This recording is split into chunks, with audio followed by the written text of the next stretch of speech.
Povo de Deus, Eclesiastes capítulo 1, já falamos ali sobre a introdução. É importante, se você quiser fazer um estudo mais aplicado, dar uma olhadinha na introdução. E o resumo da introdução é esse: nós temos no livro de Eclesiastes um pregador que não sabemos exatamente se é Salomão, mas a grande maioria das pessoas entende que é Salomão, apesar de tudo indicar que é Salomão. Não temos como afirmar. Existia e ainda existe até hoje aquela prática do pseudônimo. As pessoas usavam o nome de alguém para serem ouvidas, mas a verdade é que o contexto geral de Eclesiastes é um pregador, um filósofo que chama pessoas, convoca pessoas para falar sobre questões da vida com essas pessoas. E essa pessoa que está falando no livro de Eclesiastes, que nós não sabemos quem é, que tudo indica que é Salomão, essa pessoa está em um momento muito deprimido, desesperançoso, está para baixo, entendeu? Ela não vê sentido nas coisas, ela está em crise com o mundo, ela tem uma crise existencial, porque ela analisa o mundo e vê que as coisas não batem, há injustiça, há situações que não dá para você analisar e chegar a uma conclusão satisfatória. Parece que há um mundo meio que bagunçado, as coisas continuam acontecendo e acontecem fora de uma lógica humana, e isso traz grandes dores para esse pregador que avalia essa realidade. Então nós temos um primeiro momento de uma pessoa deprimente, uma pessoa sem esperança de justiça nessa vida, sem esperança de alguma coisa após a morte. Para ela, no primeiro momento, não tem nada. O que acontece com o ser humano é a mesma coisa que acontece com os animais. Não tem nada. Aí depois que ela se recupera desse momento e ela vai ter uma outra concepção e vai concluir que o final de tudo é temer a Deus e guardar os seus mandamentos, e que quando a pessoa morre, o pó volta, o corpo volta ao pó, à terra, né? E o espírito volta a Deus que o deu. Ou seja, ele passa a entender, sim, que existe algo, existe vida após a morte. Esse é o resumo da introdução. Então é importante você entender que no primeiro momento o autor, que todos dizem que é Salomão, está em uma situação de depressão, de desesperança, está mal. Todo ser humano passa aquele momento de mal, né? De chutar o balde. O Salomão aqui, caso seja o Salomão, ele no primeiro momento chutou o balde. Chutou o balde, não quer ser mais de nada, critica todo mundo, critica Deus, não tem que vida após a morte o quê? E aí tá mal, cara. Né? E lá na introdução eu falei que possivelmente, eu trouxe uma conjectura que eu acho interessante, que eu falei que possivelmente essa depressão dele é também consequência do seu pecado, porque ele se envolveu com idolatria. Olha só, ele ganhou sabedoria, e ao ganhar sabedoria, achou que poderia entender sobre tudo, e até entender Deus. E aí ele viu que não é bem assim, ele quis entender tudo que não dá para entender. E aí começou a entrar em problema. E aí ainda veio idolatria, não sei a sequência, mas teve a idolatria. Então essa depressão dele também, para mim, na minha conjectura, é consequência da idolatria dele. Ele já vai por um caminho perigoso de querer entender tudo. Depois ele se envolve com idolatria. E por consequência, ele vem esse vazio. Ou então, a ordem é o contrário. Por ele ter encontrado um vazio, por ele não ter visto sentido na vida, ele começa a perder seus princípios e entra para a idolatria. E aí, infeliz, se aprofunda cada vez mais na sua dor, por consequência de querer entender o que não dá para entender e por se deixar se envolver com idolatria, aí o negócio ficou pior para ele mesmo, ok? Então entenda que o Salomão está no momento de crise existencial. Ele aqui chutou o balde. Aí depois ele vai pegar o balde de volta lá e vai dar uma consertada no balde, vai colocar uma aguinha no balde, vai continuar usando o balde, e ele vai voltar ao seu estado normal, ok? Bom, versículo 2: vaidade de vaidade, diz o pregador, vaidade de vaidade, tudo é vazio. Né? Porque no sentido não preenche, esse que é o vazio. No final de tudo não preenche. Você pode trabalhar, você pode fazer tudo certinho. Ou se você não quiser fazer tudo certinho, você vai fazer tudo errado. Mas lá no final, você não vai estar preenchido, a vida não vai ter sentido. E o final é dor, porque você não vai encontrar satisfação plena. É isso em base que está falando. Seja fazer o certo, seja fazer errado, então chutou o balde. E no final você não vai ter sentido para a vida. E, assim, então isso vai acontecer contigo. O que aconteceu comigo? Que eu fiz isso, eu provei, eu analisei. E no final não deu nada. No final só deu vazio. No final é depressão. Entendeu? Inclusive, meu irmão, hoje as pessoas, existe um quadro chamado depressão, que é terrível, e é justamente quando a pessoa chega nesse ponto onde nada mais tem sentido, é que ela pensa em atentar contra a vida dela. É por isso que é importante ter um acompanhamento. Então, se você, meu irmão, minha irmã, tem essas crises na sua vida, se você já está nisso, ou se você se percebe entrando nisso, procure ajuda emergencialmente. Rápido, porque sozinho você dificilmente vai conseguir. Porque isso é normal, né? Ter esse vazio, quando você perde Deus, você perde tudo.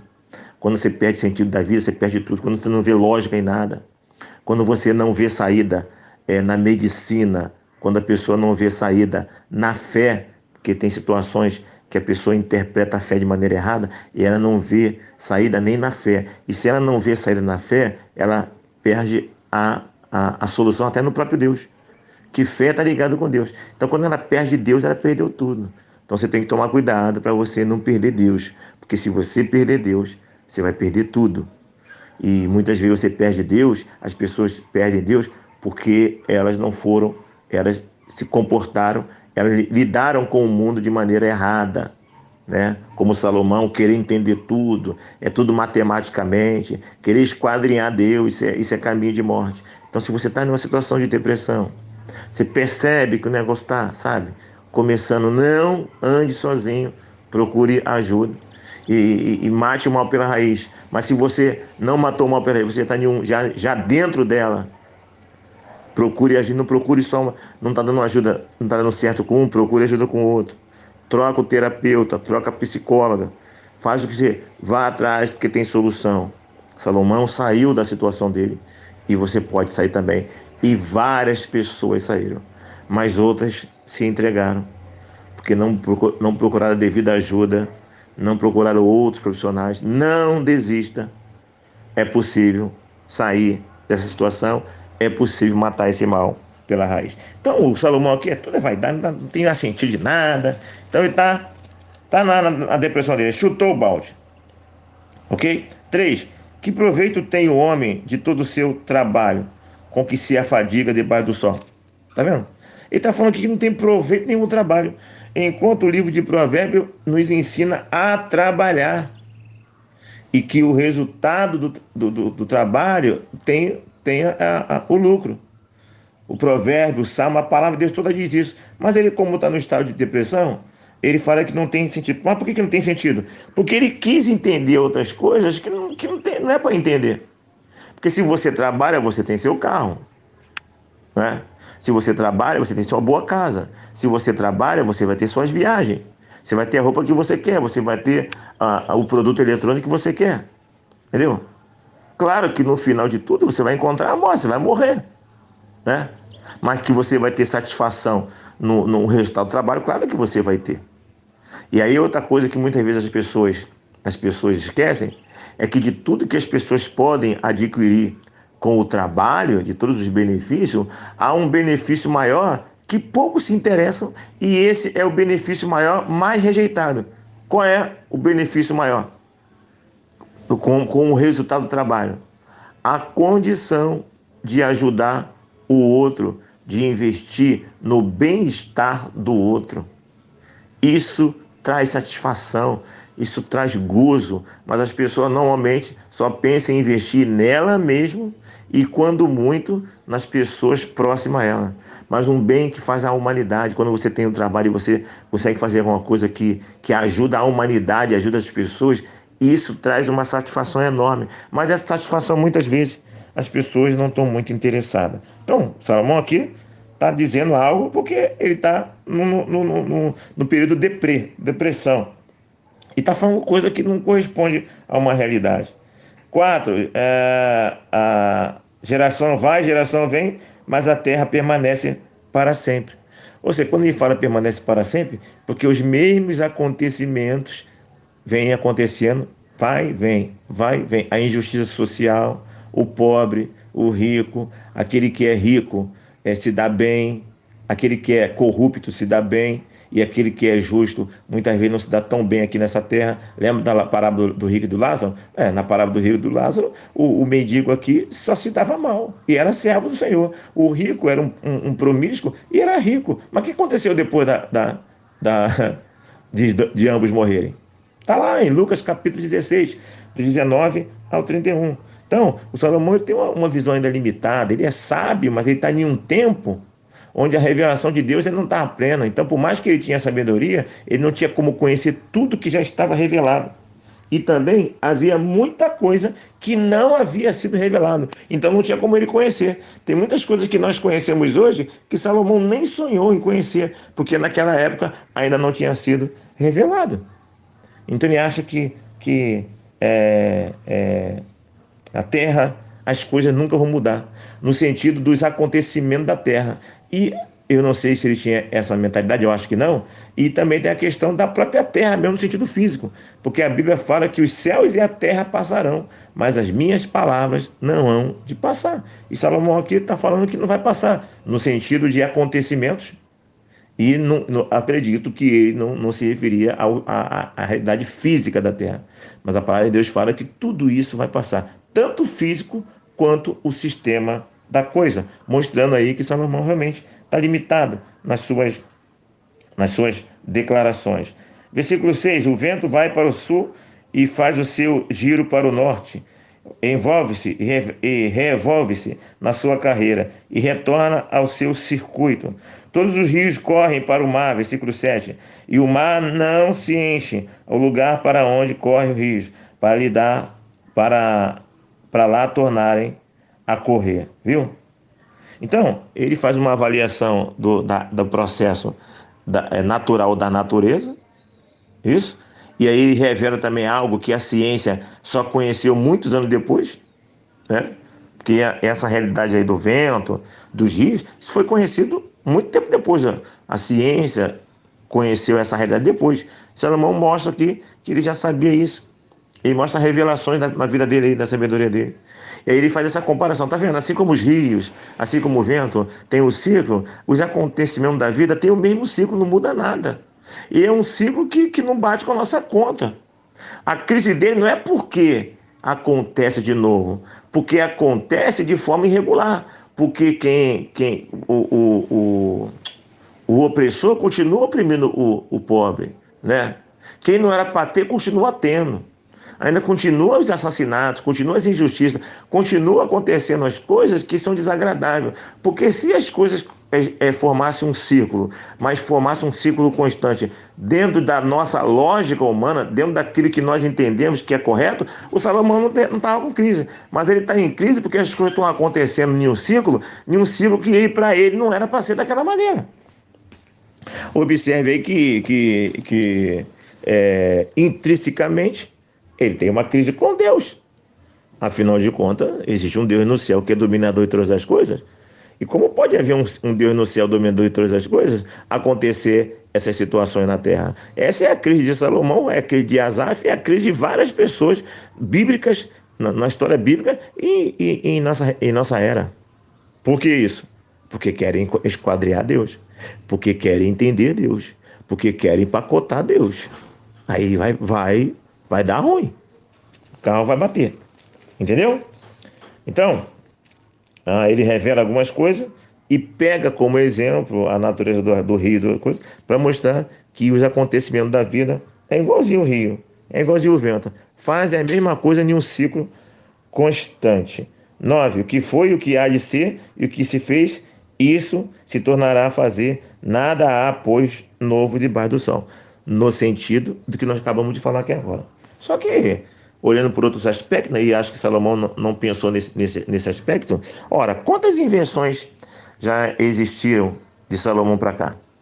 Invenções de pessoas inventaram coisas que nós nunca imaginávamos. Você está me ouvindo agora por meio de um celular. Você está me ouvindo agora por meio de um computador, de um tablet, de um notebook, não sei. Você está me ouvindo agora por meio da internet. Isso Salomão nem de longe imaginava. Nem nós, há, há 50 anos atrás. Eu até exagerei, né? Vou botar aí 50 anos atrás. Nem nós, muito menos Salomão. E na época que ele estava vivendo lá, com certeza as pessoas estavam inventando coisas novas. E sempre há algo novo debaixo do sol, sim. Mas ele só está, a ênfase dele são os acontecimentos que eu acabo de falar várias vezes aqui, as injustiças, né? As coisas que acontecem. Não era para ser assim, um mundo meio que desorganizado, né? De muita injustiça, de muita corrupção. E isso não fecha a conta, isso é ruim.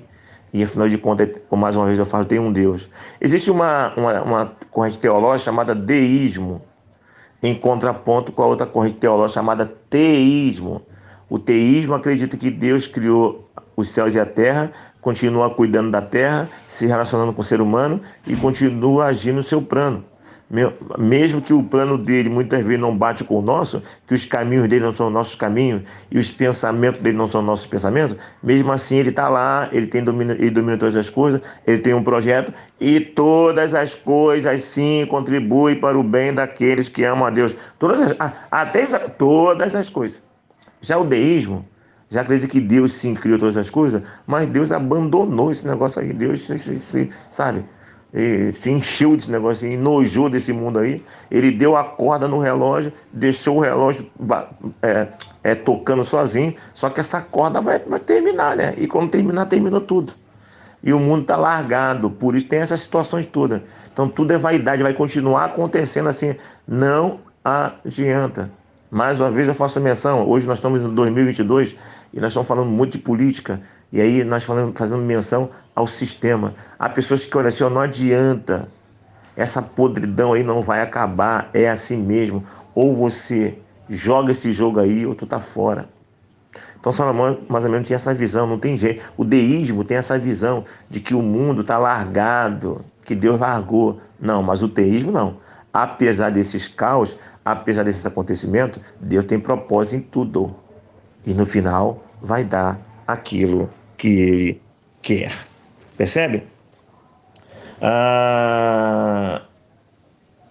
Aí ele fala no versículo 10 que não há nada de novo, também, né?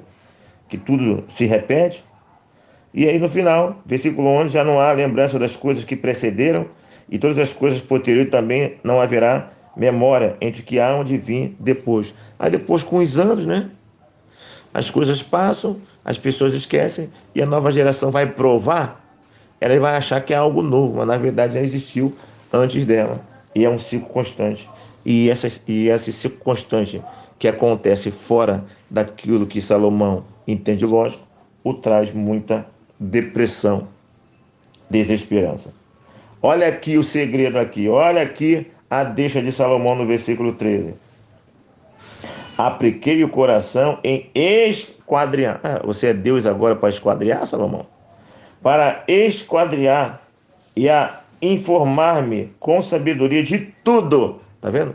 Ele quer esquadriar tudo e ele quer compreender tudo quanto sucede debaixo do céu. Este enfadonho trabalho impôs Deus aos filhos dos homens, para nele os afligir. Tá vendo? Ele crê em Deus. Para ele existe um Deus lá no céu. Mas no primeiro momento, há sinais que ele crê no deísmo. O Deus está lá, fez tudo, mas abandonou. Aí depois, nos parece, ele vai voltar para o teísmo. Então olha o problema aqui, ó. Esquadrinhar tudo, entender tudo. Há muitas pessoas em crise hoje, sabe? Afastadas da igreja, ou enganadas por sistemas religiosos, por quererem compreender tudo. E às vezes ela tem questionamento, que um guru religioso aí, mentiroso, dá uma resposta mentirosa, mais satisfatória, a pessoa passa a seguir ela. Porque responde tudo aquilo que ela quer. Ela pensa que responde. Mas basta esse guru encontrar com uma pessoa tão estudada quanto ele, para fazer algumas perguntinhas básicas, para cair por terra as afirmações dele, aquelas afirmações seguras, para colocar as afirmações no devido lugar, que as afirmações, basicamente, não passam de conjectura e não de certezas. E os gurus adoram passar certezas em algo que não dá para ter certeza. Há muitos líderes religiosos que adoram passar certezas para a sua liderança, que na verdade não é certeza, é fé, é acreditar pela fé. E aí renegam a fé e as pessoas acabam seguindo princípios, ensinos, doutrinas, não pela fé, mas sim pela razão, porque encontraram respostas que no princípio satisfaz. Mas basta algumas perguntas, basta alguns questionamentos para botar as afirmativas no seu devido lugar. E se as perguntas não vierem, se os questionamentos não vierem por meio de outro ser humano, vai vir pela vida. As tragédias, os acidentes da vida, os acontecimentos em geral, vai derrubar aquilo que foi construído com vã filosofia humana, que foi construído querendo esquadriar os fatos que não dá para serem esquadriados. Muito bem, versículo 15: aquilo que é torto não se pode endireitar, e o que falta não se pode calcular. Está vendo aqui? Esse que não se pode entortar é que ele vê que os acontecimentos são ciclo. Mais uma vez eu falo, aquela pessoa que é malvada, sem vergonha, pilantra, ela é rica. A outra pessoa que anda direitinho é pobre. E isso vem acontecendo, o Salomão olha que vem acontecendo direto, não tem como mudar isso, né? As enfermidades que assolam do nada o ser humano, né? Os acidentes da natureza, os acidentes em geral, né? A corrupção, as injustiças, né? Tudo isso o Salomão analisou e vem acontecendo em uma forma circular. Isso não muda. É nesse sentido que está falando, né? É nesse sentido que está falando. É só você pegar ali o capítulo, tem até uma referência aqui na Bíblia Plenitude, só você pegar o capítulo 7, versículo 13, olha o que diz aqui o capítulo 7, versículo 13, ó. Vou ler para você. Deixa eu ver aqui, é isso mesmo? Deixa eu ver. Eclesiastes, capítulo 7, versículo 13, é isso mesmo. Vamos ver aqui. 7, 13. Atenta para as obras de Deus, pois quem pode endireitar o que ele torceu? Não é isso que eu queria, não. Apesar que ele coloca aqui, ó. Interessante aqui, ó. Eu fui procurar uma outra passagem e acabei me dando com outro aqui, que ele fala um pouquinho aqui da questão ele vê aqui, nesse caso aqui, não o Deus deísta, mas um Deus que agiu e que faz assim. Interessante aqui, já nesse versículo aqui, ele já não mostra uma postura, me parece aqui, deísta, não. Ele mostra uma postura aqui teísta, um Deus que criou e que fez essas coisas assim com relação. Ok? Inclusive, isso é uma cultura muito forte no judaísmo, né? Não vamos ter que entrar nesse ponto agora, mas quem estudou Salmos com a gente, nós falamos muito sobre isso. Ó. Atenta para as obras de Deus, pois quem pode endireitar o que ele torceu? Apesar que eu não li aqui o contexto todo aqui, pode ser que eu esteja interpretando errado, porque eu estava procurando aqui uma outra passagem, acabei me deparando com essa aqui. É a passagem que eu acho que é no capítulo 7 mesmo, que ele fala dessa questão aí do rico, né, opressor, né, e do ímpio que é próspero, e do pobre que passa por situações, do servo do Senhor, do íntegro, que passa por situações de pobreza, que não era para ser assim, né?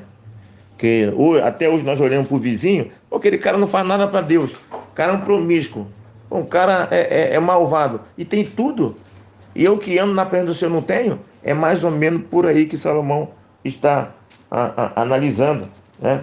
Eu procurei aqui o texto, mas eu não consegui achar. Algum outro texto aqui, mas devo achar de repente em outro momento, mas nós vamos chegar nele.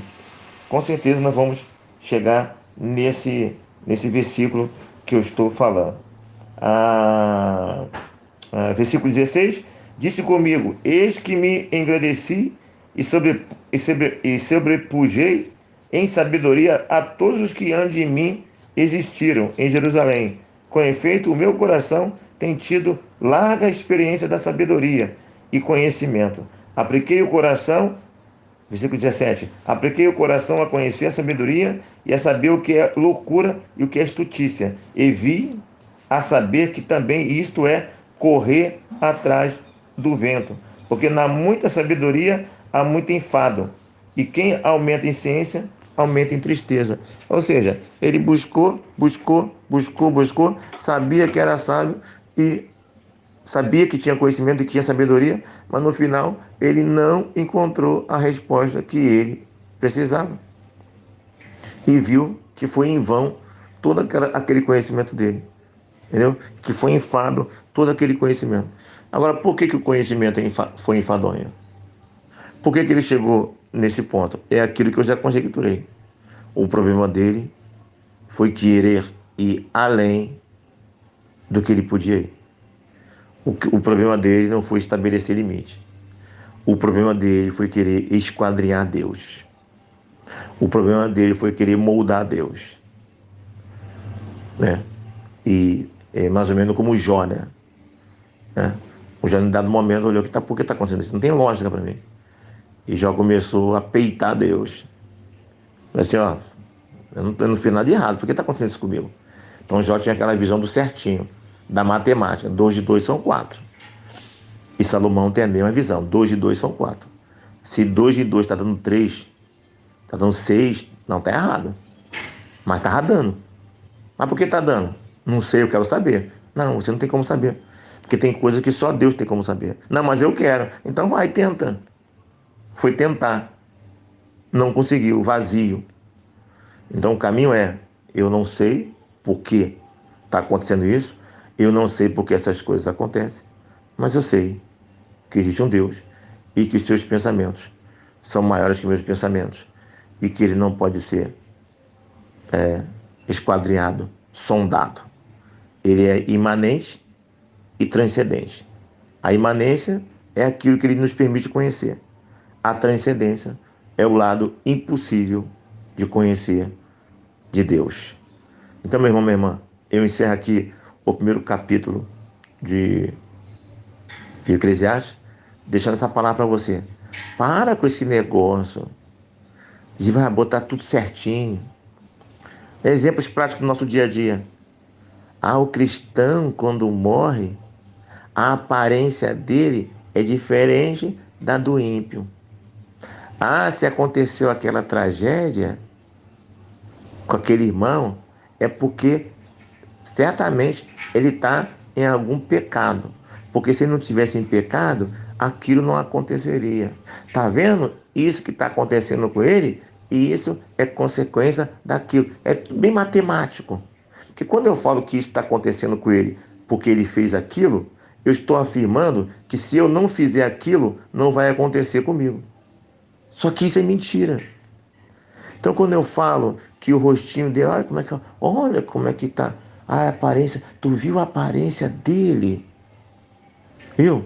Quando nós falamos da aparência de alguém morto, um cristão, nós estamos falando que se não tiver uma boa aparência, morto, tem aconteceu alguma coisa de errado. Nós estamos ensinando que a aparência de crente quando morre é boa. Aonde está isso? É tudo enquadreado, entendeu? Nós fomos ensinados a um evangelho matemático, formatado, sabe? Tudo ali certinho ali, ó. Se tu fizer assim, vai acontecer assado. Se você fizer assado, vai acontecer assim. Aí se fugiu da lógica, já era. Há muitas pessoas afastadas da igreja hoje, porque Deus deixou acontecer alguma coisa que para ela Deus não deveria ter deixado acontecer, porque Deus fugiu da lógica. Pessoas que têm dificuldade de se relacionar com Deus, quando ele foge da lógica, enveredam-se pelo mesmo caminho depressivo de Salomão e vai se dar mal na vida. Vai se dar mal na vida. Entendeu? Então, é preciso entender que no céu há um Deus criador, dominador de todas as coisas, e que ele já declarou que o caminho dele é o nosso caminho, que os pensamentos dele são nossos pensamentos, e que ele é Deus. Se ele pudesse ser entendido na sua plenitude, se ele se comportasse exatamente como nós queremos, ele não seria Deus. Ok? Pense em todas essas coisas e que Deus nos abençoe.